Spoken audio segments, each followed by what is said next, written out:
If you start off the season with an 0-8 or a 1-7 record, you're pretty much toast. You've got no shot at salvaging the season.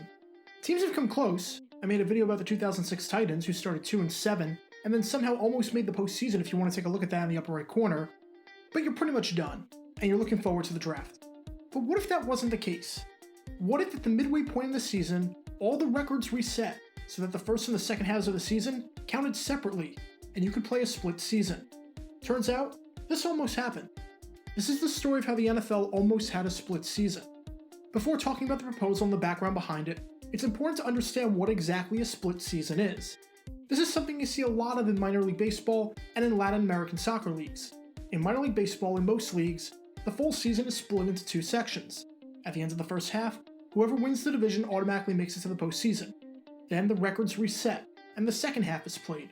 Whoever wins the division in the second half automatically makes it to the postseason. If the same team wins twice, then either a wild card will be put in based on the best overall record from the first and second half combined, or the team that won twice will get an automatic bye into the next round of the postseason, which is usually the championship. A system like this makes it so that you can be abysmal for the first half, but can still salvage your season in the second half if you turn it around. You have something to play for. And there was one season where the NFL was seriously considering the split season system. In 1987, the season was marred by a strike. While week 3 of the season was ultimately cancelled, weeks 4 through 6 were predominantly played with replacement players, otherwise known as scabs. Even though 15% of players crossed the picket line, the vast majority of the players on the field in early October were not anywhere close to NFL quality. As an example of what we were getting, in their game against the Dolphins, the leading passer on Kansas City was undrafted free agent Alex Espinoza. That was the only game he ever played in his entire NFL career. He was on the roster for one game. Teams were getting hit hard in the standings by fielding teams that, for the most part, didn't resemble an NFL product. Just look at some examples. The New York Giants were the defending champions of Super Bowl 21. They went 0-3 during the strike. The Kansas City Chiefs, who won the AFC West the year before, went 0-3 during the strike. And the Minnesota Vikings, who were 2-0 after 2 weeks, went 0-3 during the strike. So when the strike ended and everything was back to normal for Week 7, the owners met in Kansas City to discuss a plan for a split season. Mike Lynn, the general manager of the Vikings at the time, was a big proponent of the split season format.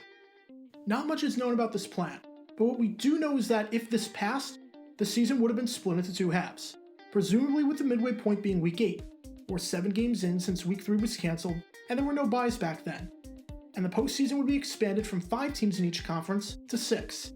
My guess is that since there were 3 divisions in each conference at the time, you would have seen the winner of the East, Central, and the West in the first half make the playoffs, and then the same thing happen in the second half, with any duplicates being filled by wild cards determined by the best overall record across both halves. Even though there was precedent for this, as Major League Baseball did a split season format in 1981 after a strike shortened their season, it never materialized.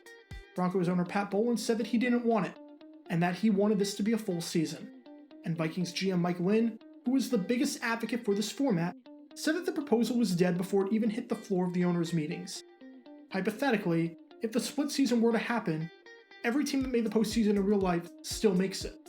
In the AFC, the Colts won the first and the second half in the East. The Oilers and the Browns split the first and the second half in the Central, and the Chargers and Broncos split the first and second half in the West. Seattle makes the postseason as the other wildcard, having a 9-6 overall record. Meanwhile, in the NFC, Washington won the first and second half in the East, Chicago won the first and second half in the Central, and San Francisco and New Orleans split the first and second half in the West. Minnesota and Dallas make it as the 2 wildcards with the next best overall records. A split season is an interesting idea that perhaps would have been fitting for the 1987 season. Alas, it never came to fruition. Special thanks to all our Patreon supporters for helping out the channel. Your support is greatly appreciated. See how you can become a patron and request future video topics in the description below.